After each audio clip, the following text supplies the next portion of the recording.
Good evening, Sigma Chi brothers.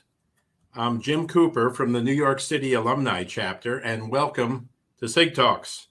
We kicked off our 2022-23 season last month with Grand Pro Consul Bob Wilson telling us about Sigma Chi International's plans and strategies for the present and near future. It was a great way to start the season. In September, we also announced that in this season of SigTalks, the Washington, DC Alumni Chapter will be partnering with the New York City Alumni Chapter in delivering SigTalks. That partnership is truly initiated this evening as our DC brothers take the lead in presenting tonight's talk. And the talk could not be more relevant or timely. Countdown to the midterm elections. We all know that there is a great deal at stake in the upcoming elections, now less than 3 weeks away. This evening, we have two very prominent Sigma Chi's, one a Democrat, the other a Republican, who will speak about their respective parties' goals and aspirations for the government and the upcoming elections. But first, I'd like to introduce our Washington, D.C. brother, David Ashenoff, who will serve as moderator for this evening's Sig Talk. A bit about David's background. He's had a passion for politics from a young age. As a student, he earned a degree in government and sociology from the College of William and Mary. That's also where David was initiated as a Sigma Chi. He got his start in the political arena with the Republican Governors Association, and he transitioned to a managerial role with the National Trade Association, the Associated Builders and Contractors. And today, he holds the position of Director, Political Affairs for the Associated Contractors of America. It's accurate to say that David knows his way around the federal government and Washington, D.C. politics. David has also been an active alum of Sigma Chi. He served as Grand Praetor for the Eastern Virginia province. He's been chair of our fraternity's Government Affairs Committee and is currently a board member on the Fraternity Sorority Political Action Committee. David has also facilitated Balfour and Kroc leadership workshops for more than 20 years. Finally, if all that isn't enough, he was elected president of the Washington, D.C. Alumni Chapter earlier this year. So, David, you're clearly the ideal moderator for tonight's Sig Talk, and I'm very pleased to turn the proceedings over to you now. Well, thank you, Jim. And on behalf of the Washington Alumni Chapter, I want to thank you, your team, and the New York City Alumni Chapter for asking us to become a SigTalks partner with your group. We really appreciate it because this is a great program, and I can't wait to see the continued growth that it has within the fraternity. Brothers, we are 18 days out from Election Day. Polls are narrowing, early voting has started, and candidates are making their closing statements. We have got two great brothers with us tonight to sort of help make sense of what the heck is going on. First up, Thomas F. Mack McLarty III. He was initiated into Sigma Chi at the University of Arkansas in the Omega Omega chapter, where he graduated in 1969. His public service began with his appointment by President George H.W. Bush to the National Petroleum Council, the Council on Environmental Quality, and the St. Louis Federal Reserve Board. Noteworthy was his tenure during the Clinton administration as White House Chief of Staff, Counselor, and Special Envoy for the Americas. Brother Mack is chairman of McLarty Associates, an international strategic advisory firm that he co-founded in 1998. He previously served as chairman and chief executive officer. Oh, I'm gonna blank on this one, Mac. Can you of Arkla, a Fortune 500 national natural gas company, and is chairman of the McLarty Companies, a fourth-generation family transportation business. In 1998, he was honored with the Significant Sig Award. His lesser recognitions include the Secretary of State's Distinguished Service Medal and the Center for the Study of the Presidency Distinguished Service Award. Thank you. Next up, we've got William J. McGinley. Was initiated into Sigma Chi at UCLA's Delta Eta chapter and graduated from the university in 1992. He received a master's degree in history at Cal State Long Beach and his JD with honors at the George Washington University Law School.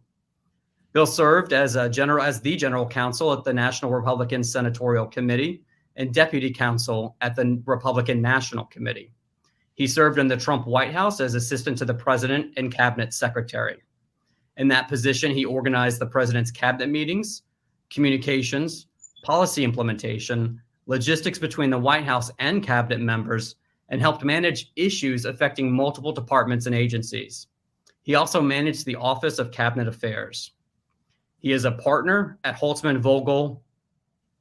Matt, help me on that one. Say that one more time. I was going to say Holtzman Vogel's fine enough. There we go.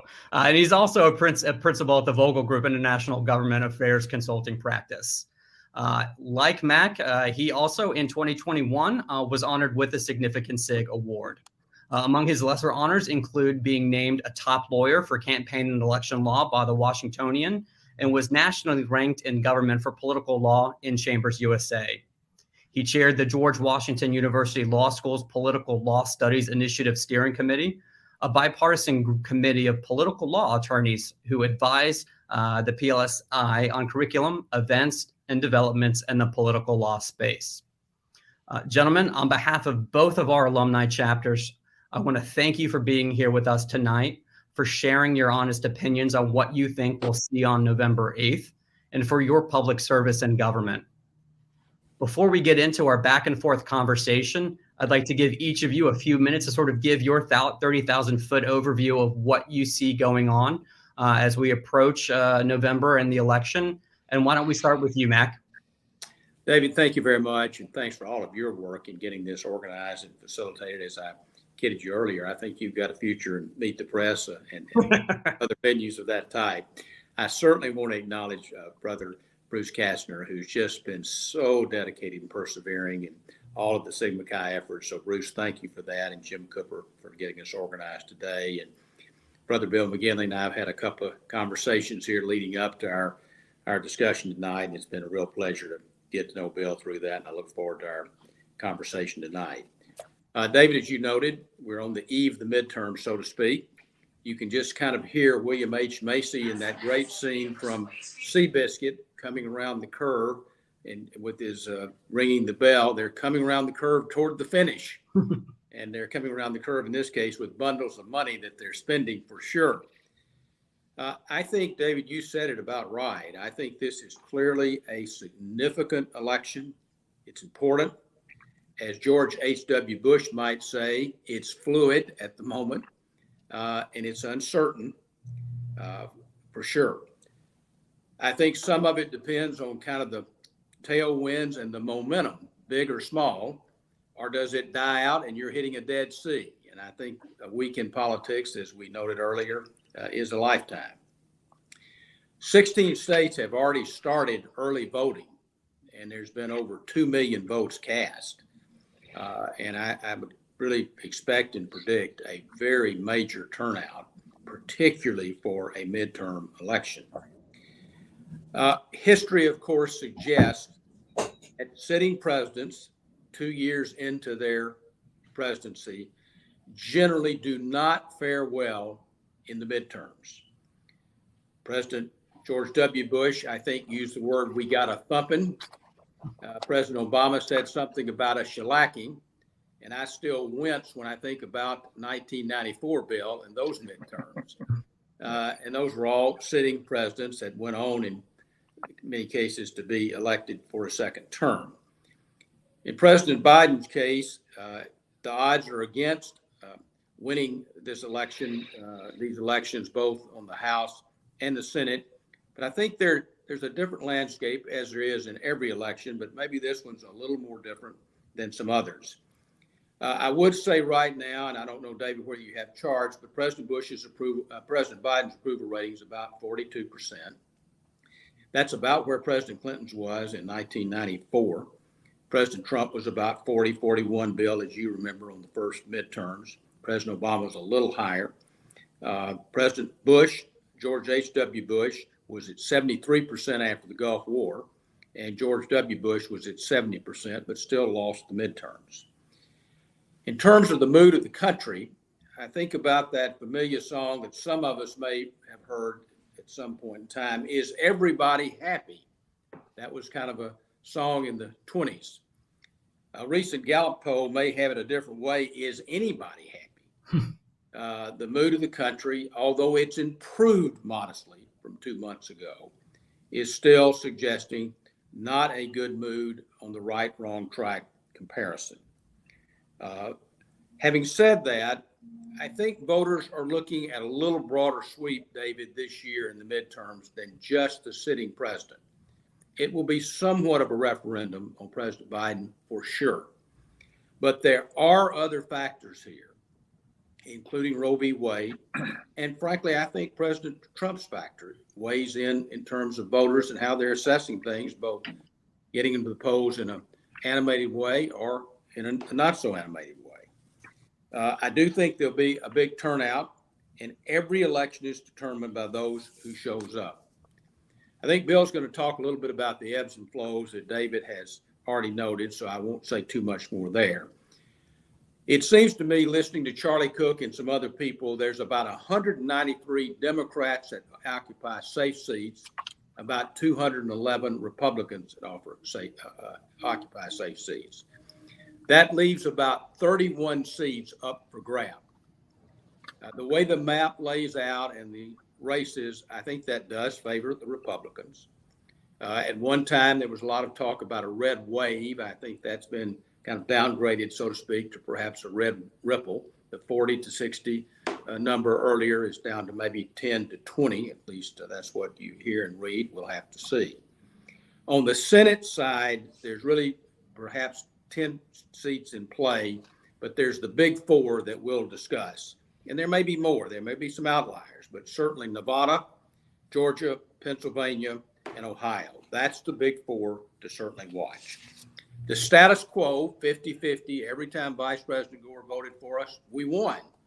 The same with Vice President Harris. The status quo favors the Democrat. There are some interesting governor's races that perhaps we can talk about. They are important in so many ways. I do think the election process, I hope so much, will go well. And I do think the polling data, it'll be interesting to see whether the pollsters got it a little more right this time than last time. So, David, I would just simply sum up before turning over the mic or the floor, so to speak, to Brother McGinley.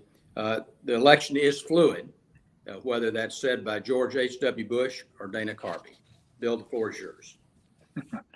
Well, thank you, Mack. I appreciate those thoughts. And David, I want to also thank the New York and Washington, DC Alumni chapters for hosting this great event. As Mack said, we've had an opportunity to talk a couple of times. I've really enjoyed getting to know him and hope to continue those conversations after this event. It's an honor to be with him here. And David, thank you for your leadership and all the time that you've put into this presentation as well. I know these things don't just spring up with a quick link to click on, and you guys have done a terrific job. I appreciate everything that Brother Mack said about this. I think the way that I would frame my opening comments are like this. Both parties are approaching this election very differently. Republicans are saying that this is a referendum on President Biden and the congressional leadership that the Democrats have in the House and the Senate, since they have a unified political branch control in Washington, D.C. That's the change election. It's a national message that says, really, are you better off now than you were 2 years ago? Do you think that the direction of the country is going in the right direction or the wrong direction? And what sort of change can you affect through your vote? Democrats, on the other hand, are going to try and get the conversation away from that, and they're going to try and turn it into a choice election. And they're going to say that this is a choice between our Democratic incumbents, and they're going to say the Republican challengers are just an unacceptable alternative, which is why you see some of the massive opposition research drops, like you saw with Herschel Walker and some of the others that'll be coming soon. And so that's really kind of the competing themes as we head into November 8th. Change versus choice. And I think that's how the parties are trying to frame this election. I do think right now the change theme is dominating, or at least resonating in the states, the districts that are going to count and make the difference in control. And if you see the national polls, let's acknowledge national polls are really a mood ring for the country. They don't really indicate how the election is going to go. What matters there are the congressional district by congressional district polls and turnout models, and then the state by state for the Senate and the gubernatorial elections. But if you look at the dominant themes that Americans are really focusing on right now, it's inflation, both in terms of food and gas. It's the economy and the consumer sentiment. Most people, if they don't think the economy is souring, they expect it to. And then crime is another one. If you're in a border state like Arizona, immigration becomes a dominant issue because of the flow of people and goods and contraband across the border. That makes this the ultimate kitchen table election.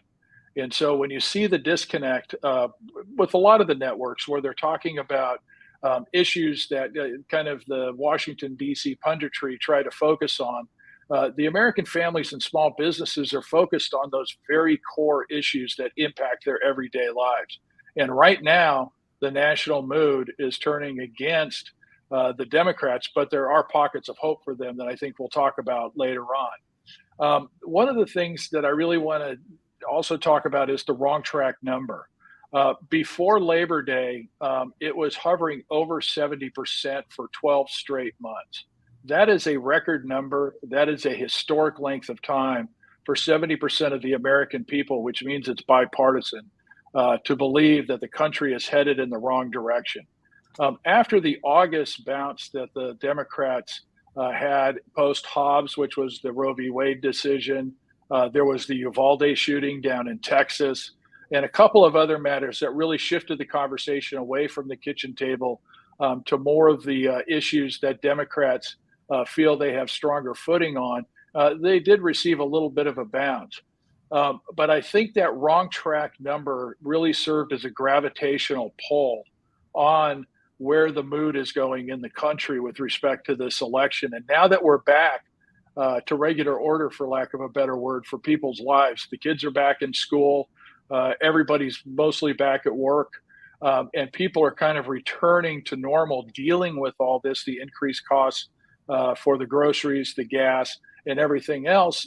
Working class families are sitting around the kitchen table and asking, will my son or daughter be able to do the extracurricular activities after school? Because we're spending twice as much on groceries and twice as much on gas right now. Really kind of pushes all of the cultural and other conceptual issues that some people had focused on during August to the side. And I think that's why you're beginning to see some of the polls really trend back toward the Republicans as they were in the spring when the kids were in school and families were dealing with some of those kitchen table issues.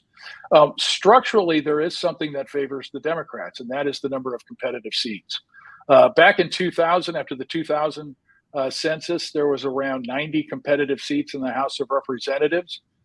After 2010, that number was shrunk down to about 50. And as Brother Mack said, now we're looking at about 31 to 33 competitive seats. And so that really could put a ceiling on the number of seats that the Republicans pick up if they gain control. It would still be a significant margin, especially compared to the margin that the Democrats have right now. But it is a structural issue that could tamp down the expectation on a margin if the Republicans are fortunate enough to earn control of the House of Representatives.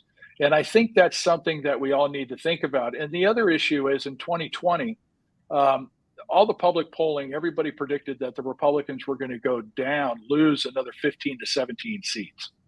The Democratic majority was expected to grow, not shrink. And we all know what happened.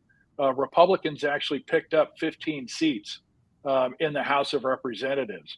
And so I think structurally, whatever margin the Republicans are able to take control of the House, if that's what's going to happen, I think you need to add those 15 into the partisan shift within the House of Representatives to give you kind of the total number of where things are. With that, David, why don't I turn it back over to you so you can run through some of the topics you want to discuss and also some of the questions.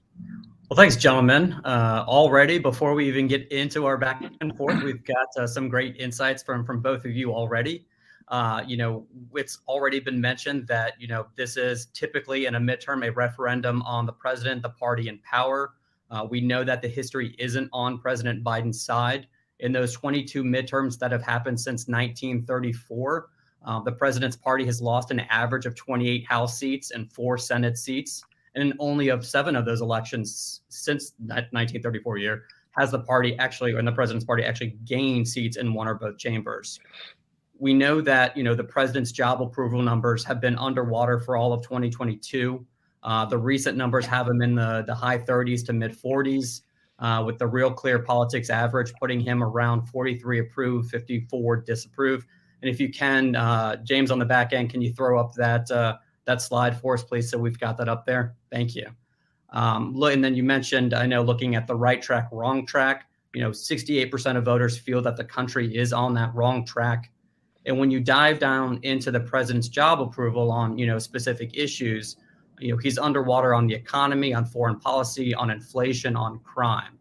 So I guess the first question I'll pose is that, wrong claim, the president's chief of staff, came out and said that the president's achievements during his first 2 years are comparable to the historic successes achieved under other presidents. And I'm going to quote him here. He said, the president has delivered the largest economic recovery plan since Roosevelt, the largest infrastructure plan since Eisenhower, the most judges confirmed since Kennedy, the second largest healthcare bill since Johnson, and the largest climate change bill in history. Given what we're seeing sort of in the polling and what's coming out of the administration, is there a disconnect there?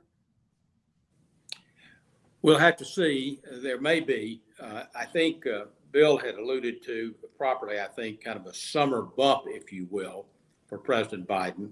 That reflected, one, he got some legislation passed, some of which you noted, but there was the CHIPS bill, actually a gun control, gun safety bill on a bipartisan basis on both of those bills. And gas prices were actually coming down from a high level, and the president's approval rating went up. I think where it gets more difficult from a messaging standpoint for the Democrats is when you have a real focus on inflation, which has gone up recently, and gas prices. It's harder to put forward some of those legislative accomplishments because people say, well, is that really affecting me and my life? To counter that, however, I think each of these races is a comparison between the alternative, not the almighty, as the old saying goes. And I think that's going to be a real driving force in each of these elections, David. And then I guess, Bill, I'll ask you, typically in a midterm at this point, you will see a president crisscrossing the country, barnstorming, getting out, the vote, propping up the candidates, making sure that that folks are voting early, absentee, and on election day. We don't really see that this cycle in the summer right now. Looking at what's going on in some of these surrogates that are going out there, at times you're seeing some candidates not even appear with the surrogates that the administration's putting out. Why don't you think we're seeing, President Biden do more on the stump for his party's candidates? I think a lot of it has to do with the wrong track number. And I think the voters are beginning to hold the Biden administration and the Democrats in Congress accountable for some of the decisions, especially on the inflation issue. And I think that's one of the reasons why. I mean, to me, one of the biggest tells was when former President Barack Obama agreed to campaign, but you see a very limited schedule. I know that he is a president who guards his reputation very closely and jealously. And if he thought that Democrats were going to be able to hold one or both chambers, I think we would see both of them out there on the campaign trail to put themselves in a position to take credit for that on November 9th.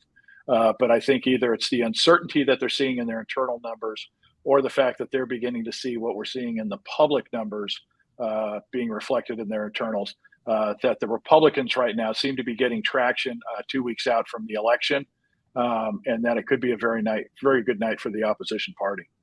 David, let me just, if I may, add a bit. Bill made some excellent points, and I would not disagree with him. In fact, I would agree with him. But, you know, it was really very interesting to me. I think President Biden has probably been out there. I haven't taken account of how many trips he's made versus other presidents in midterms. But if you look at it, he's been to Pennsylvania, a key state, a number of times, California, Oregon, and so forth. And as Bill well knows, it certainly was that way with President Clinton and President Bush, 43, I know firsthand. When you get a call from a candidate or their campaign manager that we really don't want you to be with us on the stump, it stings, it hurts. Yeah.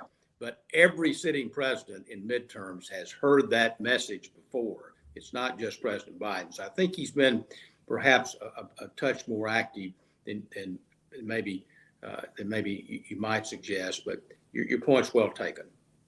So we've talked a bit, and it's been mentioned about the economy, inflation being among the top issues that voters are caring about. In addition, you've got, and depending on what polls you're looking at, the state of our democracy, abortion, immigration, gun policy, all tend to be among those top issues that voters are saying that are important to them as they, start making decisions about who they may or may not vote for. With the economy, inflation being atop the list for both, I should say all Democrats, independents, and Republicans alike, I think that's sort of a good place to start that issue conversation. Americans are dealing with, the effects of inflation hitting a new 40-year high. 3 in 5 consumers are now living paycheck to paycheck. 62% are struggling to pay at least one of their monthly bills. As you already mentioned, gas and diesel prices are beginning to tick back up.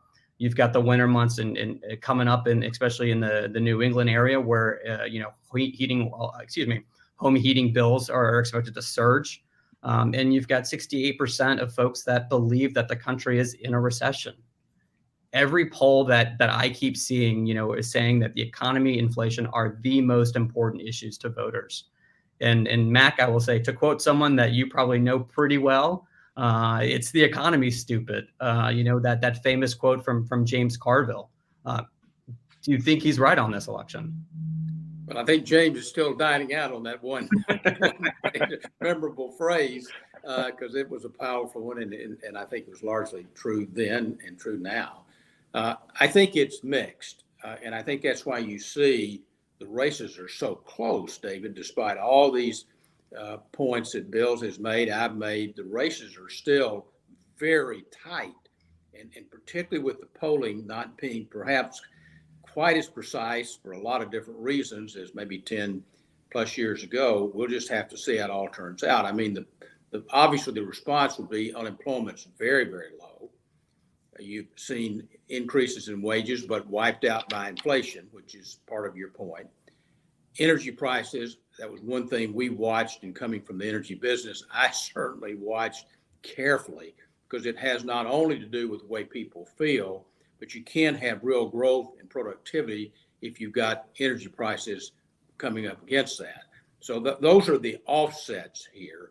I do think, in fairness, both to President Biden and really President Trump, we haven't mentioned COVID in this discussion yet. Right. And I think, in fairness, that was a big, major factor in the last presidential election. It's still a factor today, even though you think back about how we all reacted to COVID and how we're now managing our lives in a much different way. But that is still a real factor, I think, in the right track, wrong track, and how people feel. They feel unsettled. And James, if you can throw up the next slide, here we've got, sort of a layout of where voters feel, who they trust more to handle certain issues in Congress. Over the summer, Democrats spent a lot of time talking about abortion after the Dobbs decision. Was that a wise strategy when 81% of voters say the economy will play a major role in their vote choice, and 80% say inflation is going to be that major role in their decision? Clearly, based on what we see on that chart and what folks are saying, Republicans have the advantage there. Was it a mistake to focus solely on abortion over the summer and really not give more of those kitchen table issues more airing, on the campaign trail? Well, go ahead, Bill. No, I was just going to ask, is that for Mack or me? Yeah, I'll defer to you, Bill, first. Oh, okay. No, I don't think the Democrats had a choice. Roe v. Wade had been in effect, I think it was for 4 or 5 decades.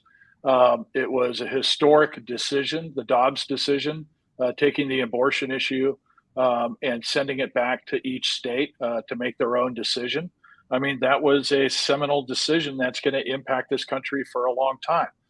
So do I think it was a mistake for Democrats to focus on it? No. I also don't think it was a mistake for Republicans to focus on it. Since the parties have traditionally had a pro-choice versus pro-life divide down there, I think they needed to message to both of their bases.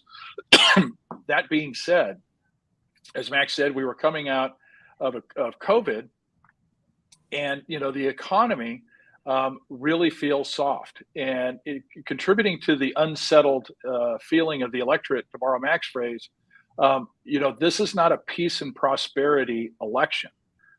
We've got a ground war in Ukraine with Russia, where we are obviously supplying Ukraine tens of billions of dollars. You've got China threatening Taiwan. North Korea is firing missiles over Japan. Iran is now supplying drones to the Russians to use in Ukraine and engaging in its own adventurism in the Middle East.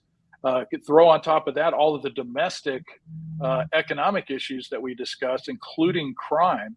That is not a peace and prosperity election, which means that voters are going to be focused on what's best for their families, what's best for their small businesses, what's best for their communities, and not really get in to some of the cultural issues. Once they're able to have the money to do everything they need, from putting food on the table to filling up the car with gas, getting the kids to the extracurriculars, and maybe even being able to put a couple of nickels away, then I think we can turn back to those types of issues. But right now, this is really a time where I think families are starting to hunker down, because everybody is talking about what could be a significant recession that begins next year if we're not already in it. Mac, you win elections by getting your voters to the polls. Right. By using the abortion issue, how much do you think that motivated, Democrats and wanting to get out and vote come this November? Well, I think Bill really encapsulated it very, very well as he first of all addressed the Roe v. Wade. I think it clearly, with the Democratic constituency, I don't think any of the Democratic elected officials had any real choice, starting with President Biden, but to fully acknowledge that. I mean, it was an unexpected ruling in many ways, even though it had been previewed. It had been in place for nearly 50 years. So I think that was a perfectly appropriate, understandable, and needed to be a strong response, and was.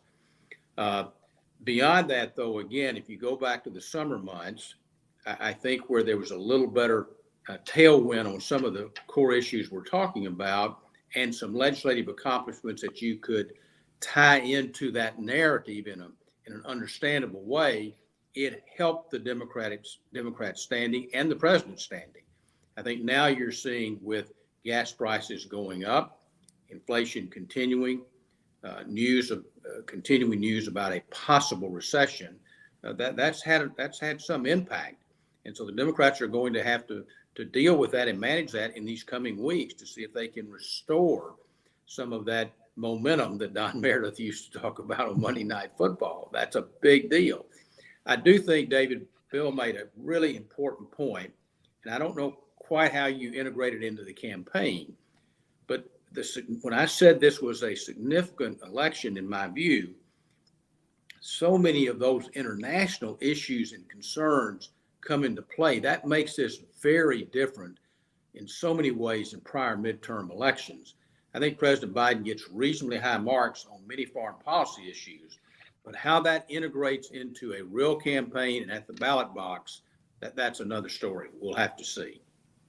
You just threw out the word momentum, and, going back earlier into 2022 at the start of the year, I think most thought that election would be a pretty red election for Republicans. People were predicting that red wave or red tsunami. I think things have changed a bit, and we're starting to see a little bit of a momentum shift, at least in the polls. Following that Dobbs decision, Democrats had that momentum going into the summer months. They overperformed a little bit in that Nebraska special election, in Kansas, heavily red Kansas, I should say. Kansas, yeah. Yeah. You had the anti-abortion rights ballot measure fail. And then you had the president's job approval ticking up after, as you said, a series of legislative victories. But in those 16 generic ballot polls that we've seen, which, asks if the election were held today, who would you vote for your representative, a Democrat or a Republican, that were done in October, Republicans lead on 11 of those, and they lead on 9 of the last 10. And James, if you want to throw up that slide, that'd be great. Are we seeing that momentum shift now back to Republicans, especially as we sort of close in the coming weeks towards November 8th? And James, if you want to flip one more so we can see what it is from just September forward, where you see that trend going up now in late October towards Republicans. Nope, I'll direct that one to you first. Look, I think anybody who's done campaigns for a number of cycles understands that wave elections don't materialize early in the election year. They don't materialize, especially in the month of August when everybody's on vacation. The early indicators that a wave could be coming begin to happen in mid-October. Weeks before the election, when people are finally making up their minds. As divided as the country is, 50-50 between Republican and Democrats, there are still some policy and political environments that do allow for there to be some shifts at the margin. And I think those persuadable voters will make up their minds closer to the election and not really kind of lock in their position early on. So I think some of the movement in the polls are some of those voters making up their minds. We've said it before in this program, a week is a lifetime in politics. We are 2 lifetimes and days away from this election. Anything can happen. Excuse me. And as to quote Donald Rumsfeld, there's the known unknowns and the unknown unknowns that could impact the arc of this election and completely change the trajectory. We've already listed a number of the issues that could change the arc from international affairs to anything domestically. But assuming that we continue on this, I think people are beginning to understand that this midterm election is going to be, for them, a change election to try and change the direction of the country as opposed to a choice. And I think, some of the candidates who have maybe showed some flaws, and we're all flawed men, that they're willing to overlook those if they feel it's going to deliver the change that they want. So I really think that's where we're at in this cycle. Yeah. David, let me build on a couple of points, or try to, that Bill made.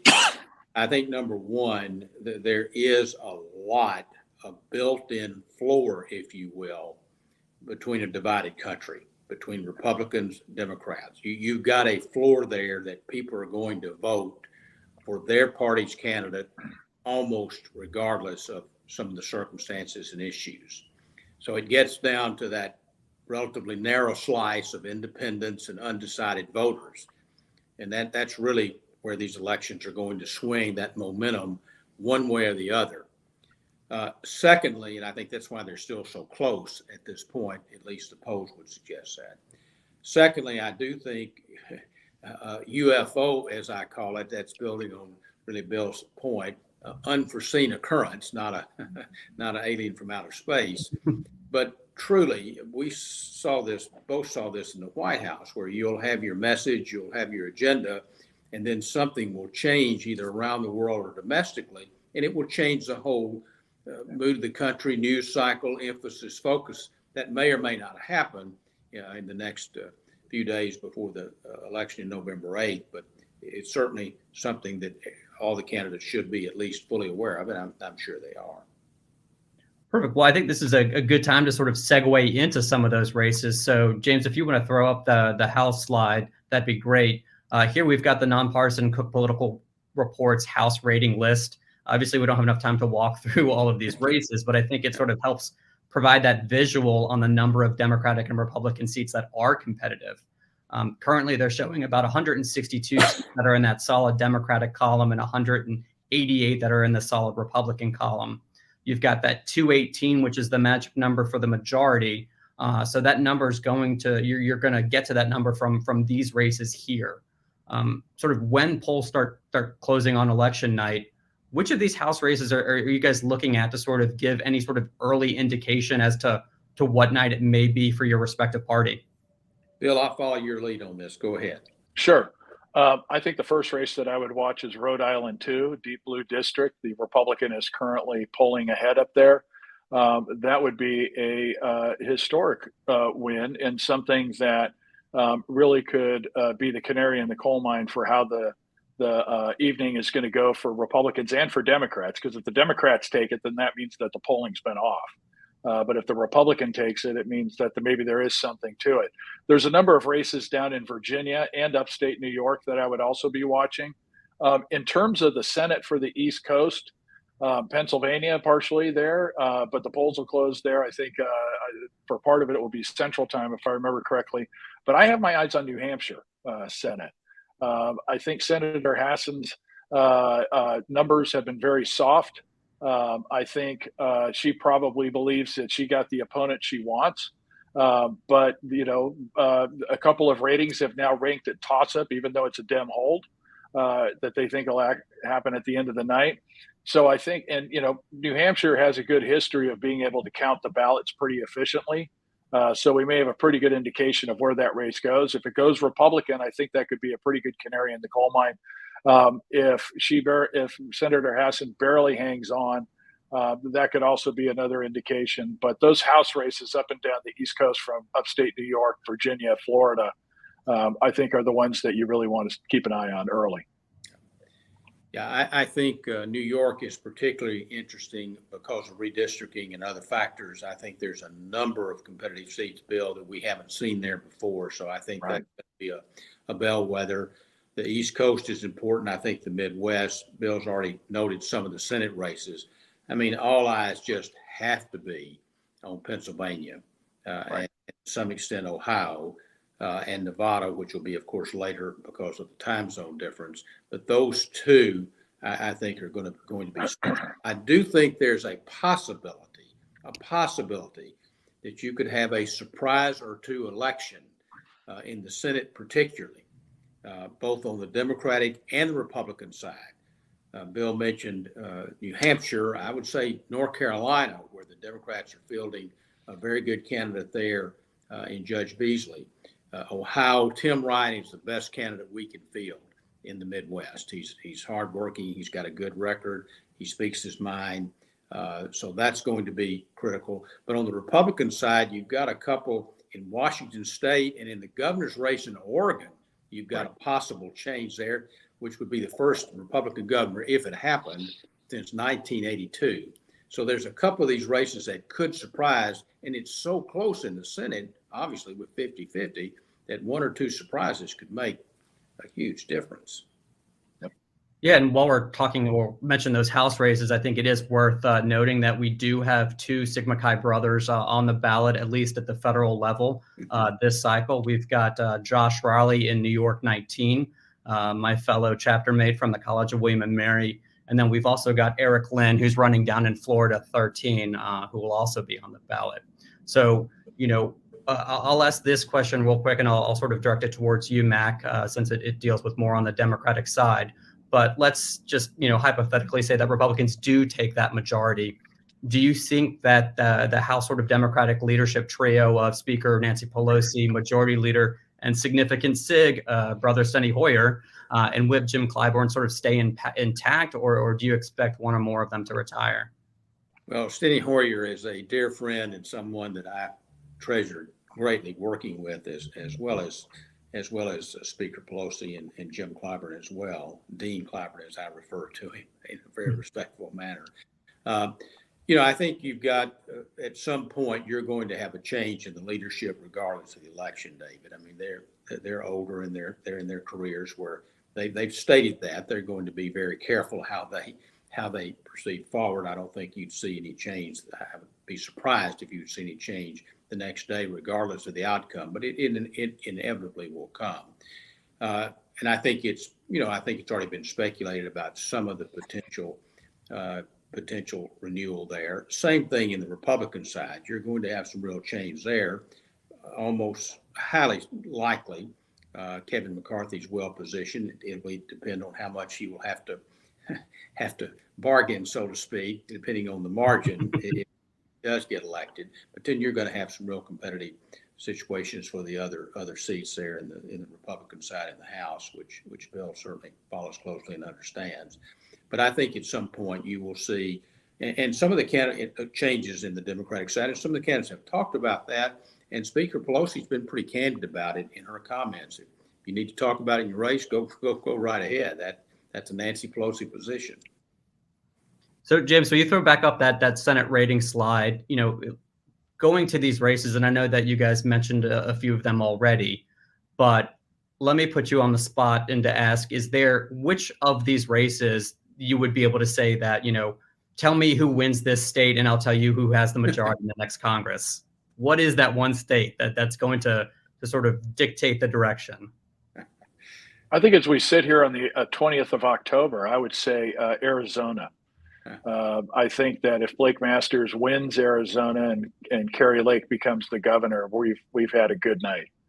I think that's really the bellwether. I think Georgia's going to continue to be very close.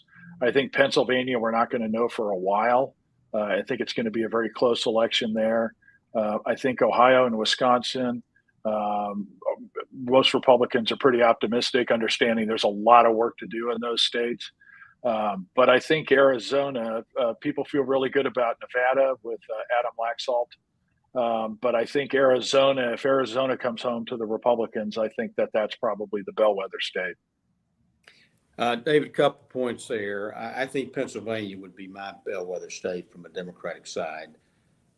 Bill ticked off the others quite nicely there and thoughtfully. I probably have a different view on the Arizona race. We'll see. I think Kerry Lake, it looks like she's certainly been a very, very strong and attractive candidate for sure. But Mark Kelly's run a good race out there, and so I'm still a little more positive about that, Bill, on the outcome there. But I think Pennsylvania is where I would go. I named the big four in my mind. That's what you're watching. I would say the status quo favors the Democrats. If it's 50-50, give and take, the Democrats still retain control with the White House. All right, I'm going to put you both on the spot. Who has the majority in the next chamber in the Senate? You want me to go?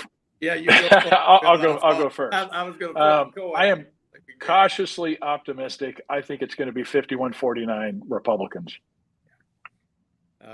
I feel the same way, except Democrats. And it could well be 50-50, as I just alluded to. But I think you may have a little give and take one way or the other. But I think if the Democrats hold Pennsylvania, we've got a very good chance of picking up a seat, or at least holding a seat or two, perhaps, depending on North Carolina and a couple of other states. That's a little optimistic, but not much. But I think a good 50-50 would be for a midterm election would probably beat the odds. Well, I want to let everyone know that are watching right now, that if you've got questions, please submit them in the comments, and we're going to start looking at those in a few minutes.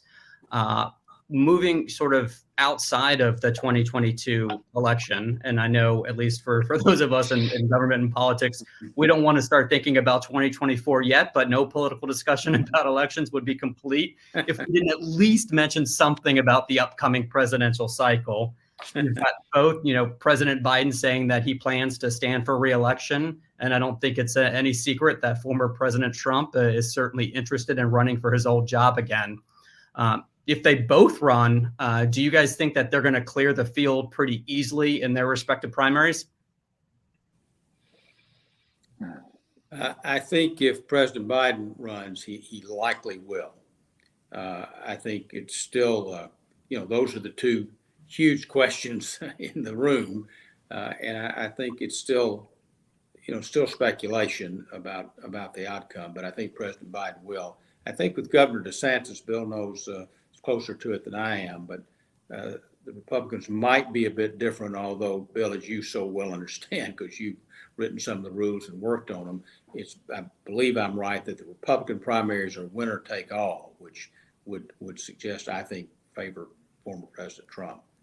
Yeah, in the beginning, they definitely are, and then they go proportional. Yeah. Look, I think President Biden and President Trump are still undecided decisions. I think that the results of the November election are going to have a significant impact on both of their decisions. And I do think that there are a lot of people out there testing the waters, not in the formal sense, but visiting Iowa, visiting New Hampshire, talking to donors, talking to consultants. I think that there's a lot of the underground primaries going on right now, so that if one or both of them decide not to run, you're going to see both fields get really crowded really quick. Could not agree more. That's well stated. So we're going to take our first question right now. It is there one particular voting bloc that you think it will be the most influential come this election? I think both parties and candidates representing the parties will play pretty well and pretty skillfully to their constituents and bases. And that's what I was speaking of, that will give them the floor. It just comes down to those independents and how that momentum is going to shift in the coming days. At least that's how I see it. I mean, two of the voting blocs that I've been paying attention to, especially after the 2020 election, with how Republicans and President Trump did, number one is the Hispanic vote. And the increasing share of the Hispanic vote that Republicans are able to poll, but also African-American males. I think it's really an interesting trend right now where those two voting blocs are beginning to take a look at the Republican Party and actually feel comfortable voting for our candidates. Out in California, one of the fastest growing entrepreneur classes are the Hispanic Americans.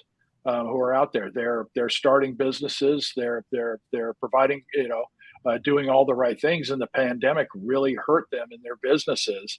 And the question is that going to reverberate to the Republican ticket and advantage, both in Texas, Arizona, New Mexico, and California? Because there are some competitive seats regardless. I know it sounds odd, but California does have some competitive seats out there. And we'll see how that plays. Yeah, I think sorry, go ahead, Mac. Well, I just would simply add that the younger voter, I think, is a real block for the Democrats. Do they turn out? Do they vote? Picking up really on Bill's point about individual blocks. Hispanics a great point.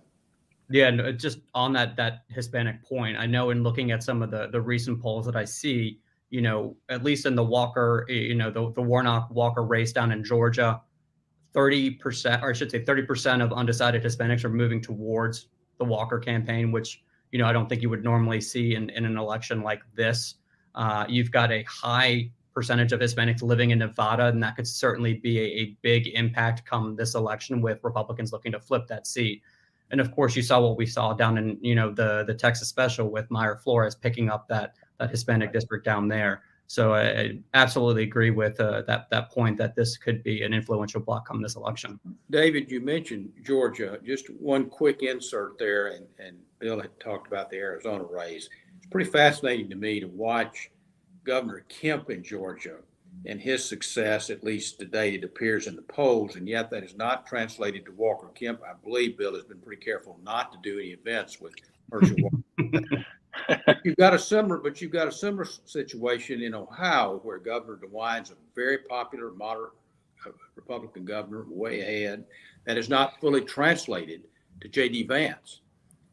So you've got, then you've got Kari Lake running in Arizona. Does that translate to Blake Masters or not? So you've got a lot of these interesting dynamics, and the same in Pennsylvania. The candidate quality, as Senator McConnell said, and then walked it back a bit. Karl Rove was a little more descriptive in his article, saying knuckleheads of some of the candidates. That's Karl's quote, not mine.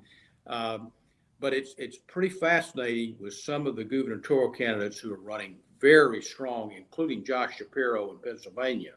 It looks like he's going to win, and yet Pennsylvania right now with Fetterman and Dr. Oz is a dead heat. So particularly the Georgia race to me is pretty fascinating. So I think that is a perfect segue for the next question that we've got. And the question is, how successful was Trump endorsement through the primaries and that lead up to the midterm elections? I'm going to let Bill take that one. Yeah, sure. Look, I think President Trump still has a lot of sway with Republican primary voters. I think his endorsement still mattered in a number of those races, and in some of them it did not. But I think overwhelmingly he had a good track record in the primary. The one thing that I need to put down as a footnote on that is the Democrats spent over $50 million playing in the Republican primaries. And so, not only is it President Trump, but the Democrats were doing some of the things for the candidates that they love to attack on a daily basis as election deniers, et cetera. And I think a lot of them are going to get elected. And so, that's something I think the Democratic Party is going to have a reckoning over what they did on that. But look, I think President Trump still has a lot of sway with primary voters. And so I think he had a big impact. Yeah, I think 2 points there. I think when Governor Reagan ran for president and he was supposed to be the best opponent to have, I think that was a lesson that should have been learned then and followed now. That's number exactly. one. But secondly, I think clearly President Trump still has a strong standing in the Republican Party without question, the obvious, certainly in the primaries. It's going to be, I think, Bill, again, going back to points you made, these midterms, they're going to have an impact clearly on President Biden and former President Trump and how they look at 2024. And you've got some big races here with Dr. Oz and Kari Lake and so many others, and the control of the Senate, all of that. It's going to be interesting. J.D. Vance, big bet there by President Trump in Ohio. So it'll be interesting to see how those play out. I'd say some of the gubernatorial races, including the Michigan governor. So, Mac, I'll direct this next question to you, and it goes back to that 2024 conversation. If President Biden doesn't run, who do you see as the contenders for that 24 nomination? We don't have enough time for me to name them all. I mean, I think clearly if President Biden does not run, you're going to have first the threshold question of Vice President Harris and how that plays out in the Democratic field. But likely you will have a large field of candidates who will be engaged in that primary pretty quickly, most likely. On the Republican side, I think it's the same. If President Trump decides not to run, feels like he's already made his mark in many ways on policy and so forth, you're going to have a very large field on the Republican side as well. But it's a little early, but it's already started to underground, although I think some of it, Bill's been pretty visible with visits to Iowa and New Hampshire. Yeah. But I think, the day after the midterms, you're going to see that truly start to happen. It won't happen the next day visibly, but it's going to be fascinating to watch. Any counterpart to that, Bill? Or do you agree? No, I agree. I think November is going to be one of the primary factors. We'll see what President Biden does and former President Trump does. But I think, I also think it's worth noting that if either one of them gets in, depending upon what happens in March and April and some of these other months where you still have enough time to raise the funds necessary to mount a serious challenge in the early states, I think you still could see other people get in, both on the Democrat and the Republican side. To borrow Mack's phrase, I think it's fluid. And I think that's really kind of one of the themes here. And it's, as Mack knows, and I know, presidential campaigns don't spring up overnight. There's a lot of groundwork that's laid in order for a candidate to finally pull the trigger and make the decision to run, and they really have to have the fire in the belly to do it. And I think there's a lot of people who would be itching to get into the race if President Biden and former President Trump do get in. And so I don't think that's a conclusive act. I don't think it closes the door to others. The question is going to be, how well do they perform in those early months of 2023 to see whether or not others get in. Well, as your moderator tonight, I'm going to reserve that last question for myself. Very few folks have the opportunity to work at the levels of government that the two of you have been able to do, and even fewer have the opportunity to work in the White House. What is that sort of, or what are one of those most memorable experiences or stories from your time being able to work there? Well, from my standpoint, first of all, I'm sure Bill shares this feeling. It was a privilege to serve in the White House, to work with President Clinton and serve the American people. That's number one. It's a rare privilege, and it'll always be very, very meaningful to me. I think the two moments, David, that struck me were first, I was with the president there in the Oval Office, and I went home that night and I saw a special on John F. Kennedy, who of course was the president when I was growing up in high school and so forth. And I saw that he and Robert Kennedy were standing in almost the same place that I had just been 2 hours before. And all of a sudden it really, really just rivets so strongly through you that this is history, and it's so important what you're doing. All you can do is do your best and hope and pray you make the right decisions. As far as the most meaningful moment, to me at least, was when you would meet a person where you had helped with some policy or decision that had positively impacted their lives, and they related that to you. That's really why you go into public service.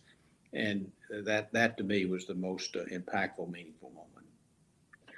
Yeah, just like Mack, there's so many. It's hard to pick one or two.